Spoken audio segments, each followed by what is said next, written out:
And welcome everybody to another Mark Bishop show. I hope you're well. I've been through a bit of another traumatic period after the COVID, but back on my feet again, which is great. Thanks, docs, and everybody. You do a great job, and the nurses as well. You know, we've been doing a terrific little segment on new books. I can't call it the reading corner anymore. I had a call from out of nowhere from some lawyer, and anyway, it's gone. But what we're now going to call the segment is Nothing Like a Good Book. All right, and everybody loved that, so that's what we're going to use. And I'm fortunate to have some terrific authors coming up this week. And first cab out of the rank is Dr. Nate Link. His book is called Ailing Nation. It surprised me quite a lot. It's a good book to read. And in fact, he picked up a Literary Titan Gold Award. This is no newbie, this fellow. Well, alongside dozens of terrific reviews, Nate Link, MD, by the way, has won his second gold medal award in less than a month for his compelling book. It's called The Ailing Nation, Lessons from the Bedside for America's Leaders. Now, on April the 2nd, it was announced he received a Literary Titan Gold Medal Award. And this is just after getting a Gold Medal Reader Views Award in the Societal Issues category. Pretty good. Well done. Now, Dr. Link is a Chief Medical Officer at Bellevue Hospital in New York City. He created a book which is appealing and controversial on many levels, and one that imparts valuable, I believe anyway, real-world lessons while giving a compelling view of problem solving in the medical world. There's a lot goes on in this. Congratulations and welcome, Dr. Link. Thank you, Mark. Thanks for giving me a chance to talk about my book. Well, you know, Doc, for the Literary Titan critics to bestow a gold medal award, besides being astounded and amazed by unique writing styles, a book must be perfect, to achieve this award in delivery of original content, meticulous development, unique characters, in an organic and striking setting. I mean, these dudes are pretty strict. It has an innovative plot, it supports a fresh theme, an elegant prose, and that transforms words into beautifully written books. Well, all of that, I mean, you're not a writer all your life, you've been a doctor. You know, the fact of the matter is, it seems that you've hit a home run, my friend. Well, thanks for that. I'm definitely gratified for any positive feedback I get. But I think what I was just really speaking was from the heart, from 40 years of experience in my hospital and observations I've made about the healthcare industry over that period. Right, because this is most unusual. Folks, Dr. Link gave himself a difficult task, so you understand about this book. If you were to take medical and hospital administrative problem-solving techniques and examples for use in, cutting Gordian knots in the political realm, has anyone ever taken such a line of attack? I don't think so. Nevertheless, he successfully juggled all those elements and created an amazingly fascinating narrative, how the hospital survived Hurricane Sandy or quickly adjusted to the COVID crisis. Truly compelling. In fact, both of these stories a great subject matter for a movie or documentary. I need to ask, have you been approached on this yet, Doc?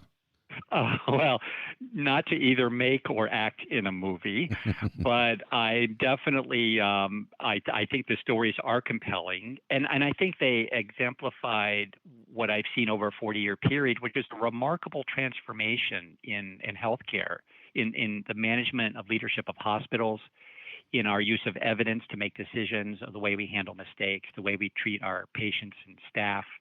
Hospitals have advanced very remarkably to improve quality and safety. And I just looked across the divide at the political world, and I see something very different there. It just feels like the leadership of our nation, they're living in the dark ages.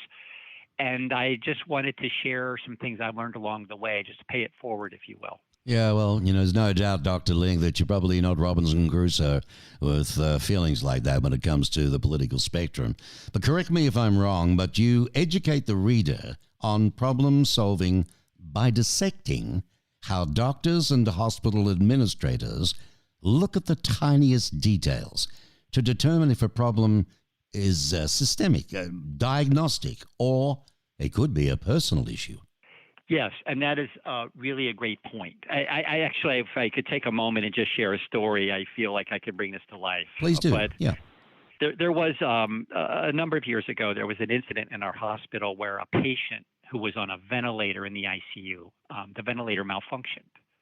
An alarm went off in the nursing station, alerting his nurse, we'll call her Natalie, But Natalie did not respond. She kept doing her usual work. And then when the alarm went off again, she went to the patient, but this time was too late, and the patient died.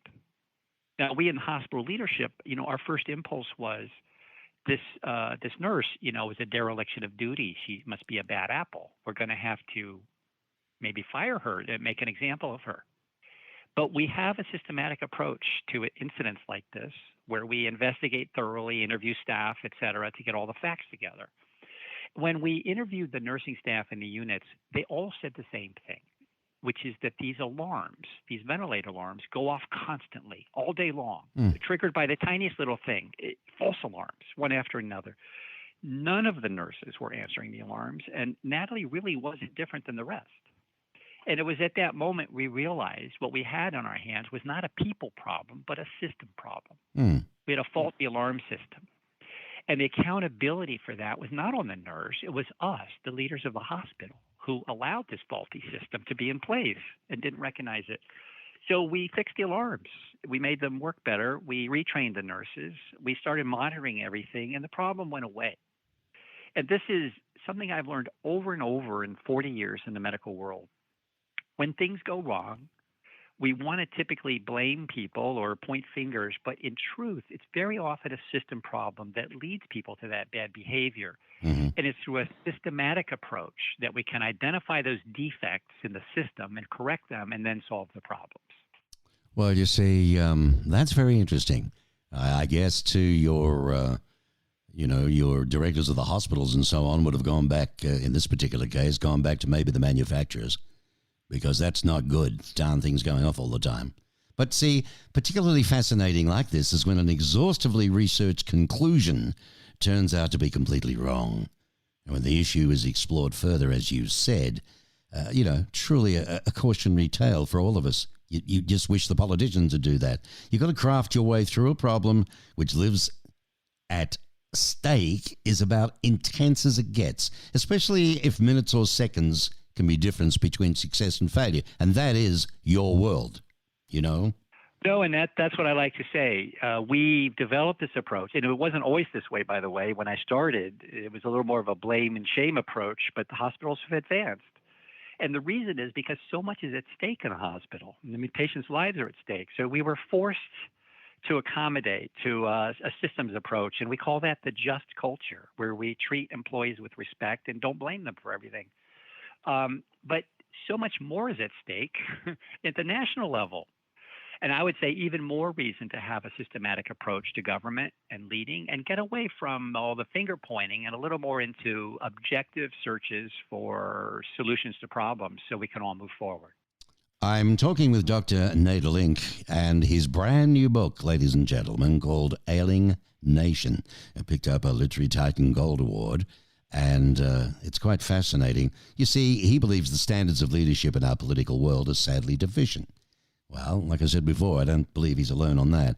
And as healthcare institutions have learned about efficiency from automobile manufacturers, safety from the airline industry, and about customer service from the hotel trade. I mean, we've all been hit hard there with COVID, but they're ready to pay it forward by sharing important lessons in leadership. And this is what he's on about. Now, let's give you an accolade here. Grady Harp, he's the Amazon Top 50 Hall of Fame reviewer. He had this to say about your book, Nate. At once captivating and provocative, Dr. Link's presentation is a pleasure to read, as well as a standard for close inspection of our political system and our country in general. There is a cure for our ailing nation. Read it and discover it. Nice accolades. Nice write-up there, mate. Yeah, thanks, Mark. I really appreciate. I'm, tremendously appreciative of and positive feedback on the book.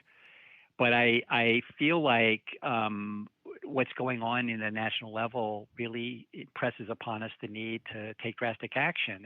And the real question that came up for me was, what are the system defects at the national level, and what is the action, and who needs to take it? And I think those are critical questions that I try to address in my book. Mm-hmm. Well, you're on a mission, there's no doubt about it, to bring evidence and politics together. You are examining real political issues, such as climate change, tax policy, campaign financing, gerrymandering, abortion and gun control through a lens of evidence, as you've been urging the American people to examine their responsibility in electing humble leaders who are willing to admit to and learn from their mistakes.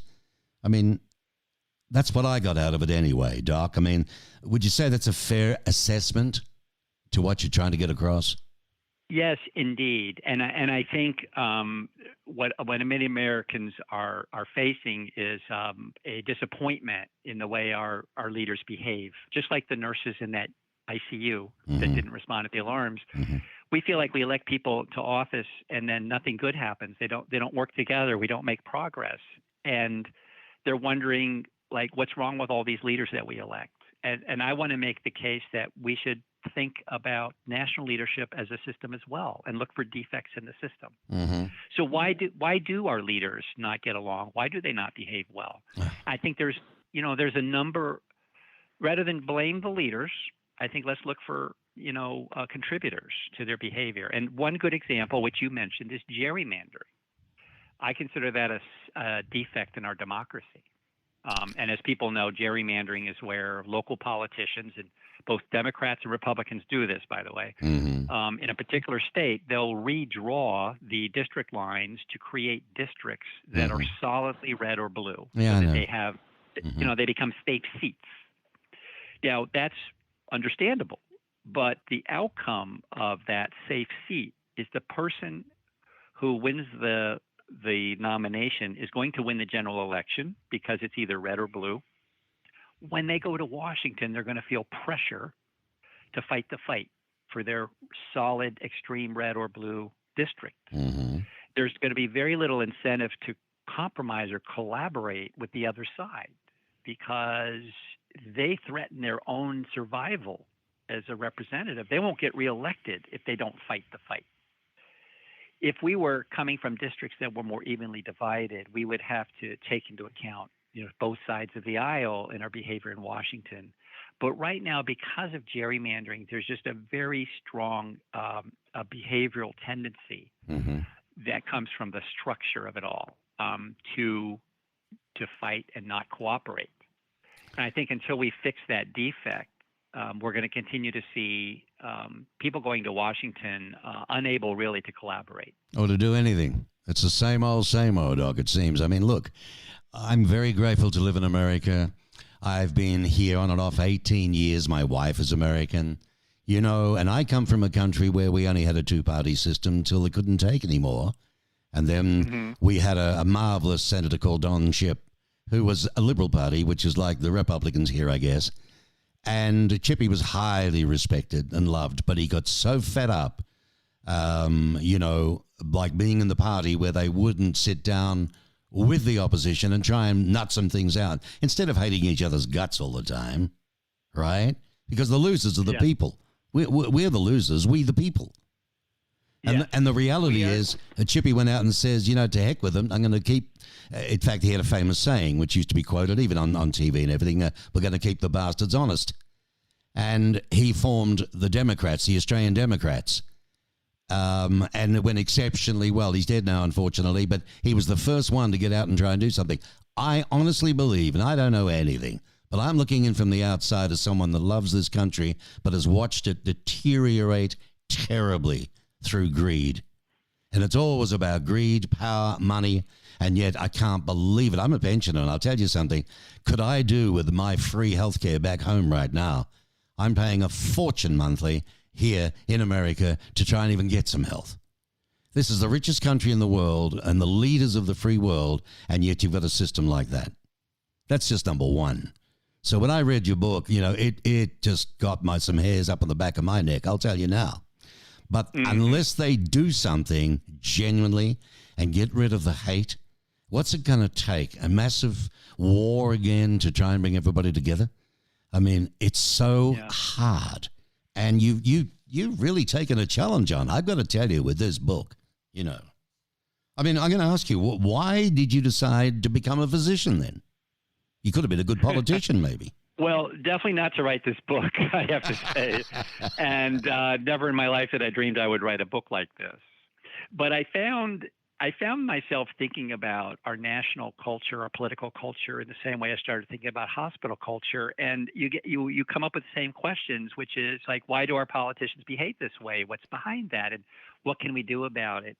One of my important messages is that, as disappointed as we are in our leaders, Hmm. we have to remember that we, the electorate, we, the voters, are actually in charge.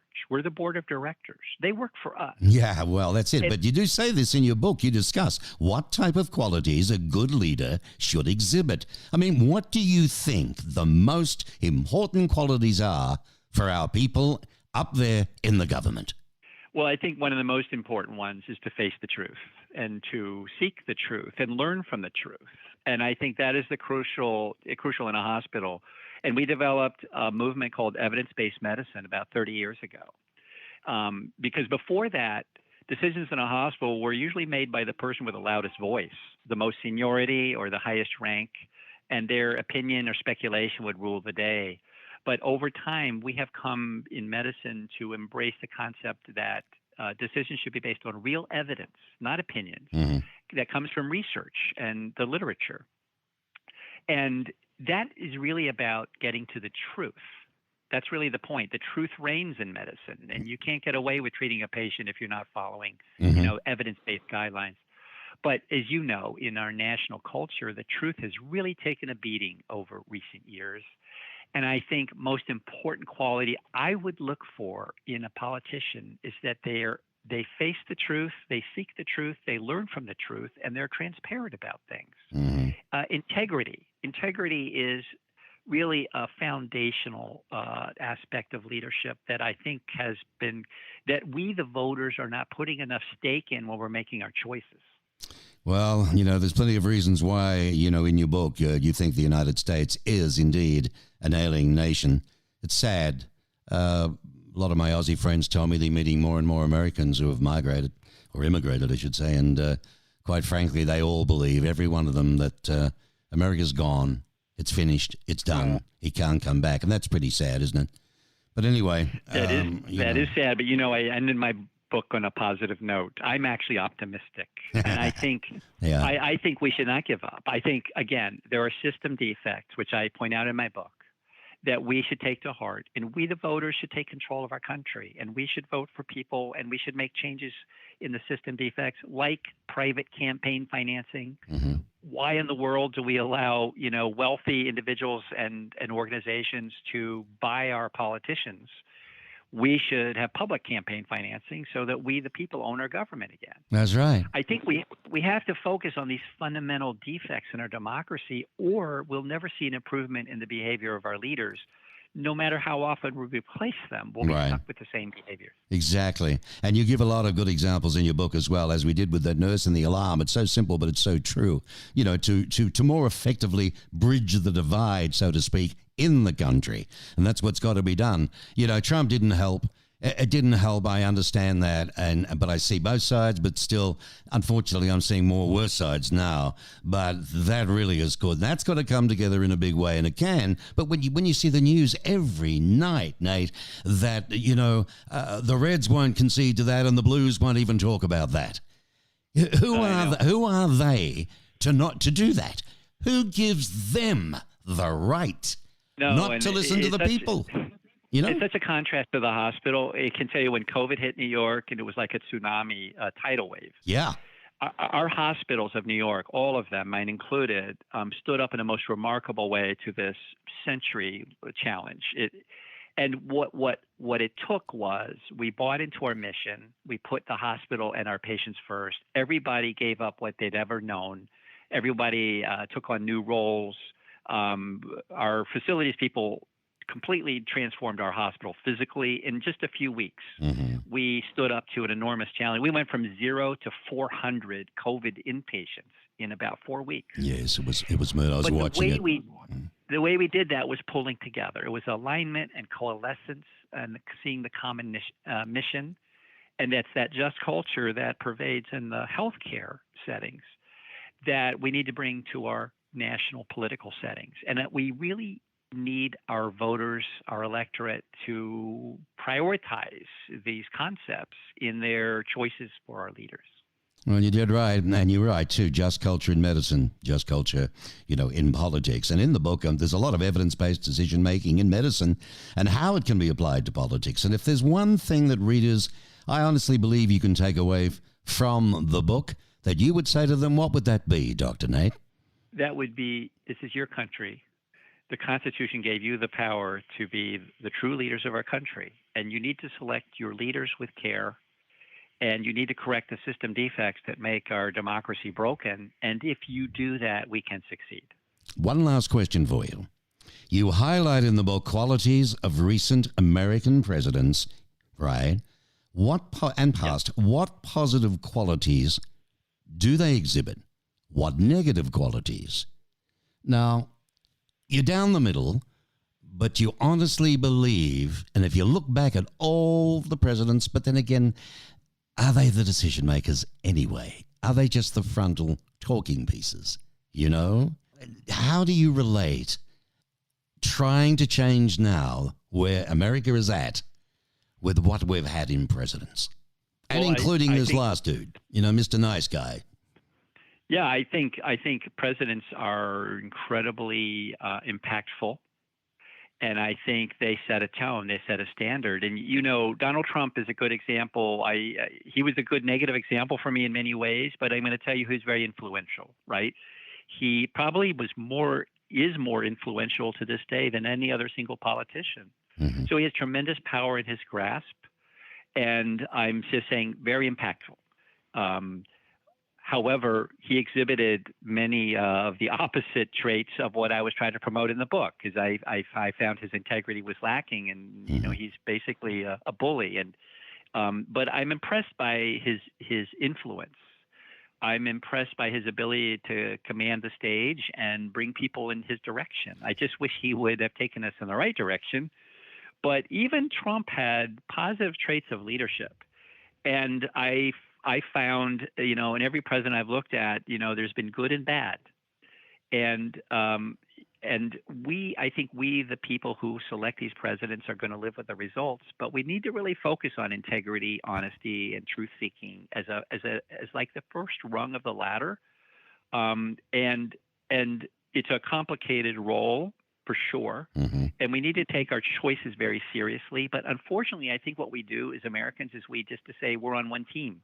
We're on the red team or the blue team, and we're going with the quarterback. And if they're a lousy quarterback, right, we're still voting for them, no matter what. And I think our responsibility is to pick really, really good people for the position. Well, you're right. And, you look back as my own personal feelings, if Trump had gone in on a singles ticket, would he have gotten anywhere? But he went in with the Republicans, and yet he was a Democratic, donator and mixer long before that. I just think the guy out of a business training and hard nut got things done. Washington isn't the joint you can go to do that. Too many trap holes, too much red tape, too many people trying to pull you down. I mean, look at the people you've got, the waste of money of the people you've got to get rid of for jobs in the White House alone, then in, all the other divisions of the government. Because then the newbies come in and everybody, it's the structure that's wrong that we the people suffer both ways. Financially, because our taxes and the cost of running the country where the money doesn't go. And then on top of all of that, things don't get done. 4 more years. Here we go. A lot of promises. We're going to do this. We're going to do that. And nothing gets done again. Why? Because it's always blocked, or they just don't work together. It's all wrong. Yeah. Your book is fabulous. I got to tell you, when you won the award, congrats on that, the Literary Titan Gold Award. Ladies and gentlemen, this book is The Ailing Nation. It's lessons from the bedside for Americans' leaders, right? For America's leaders. And they can tell a lot of things. It's an ebook, paperback. In fact, tell me, Dr. Nate, please, Dr. Nate Link, where can people buy this book? Yeah, the easiest way is to buy it online at Barnes & Noble or Amazon. There you go. Good old Amazon again, Barnes & Noble. Nice to hear them.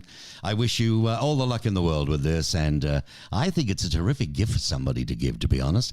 I think it's like a healing book in a lot of ways.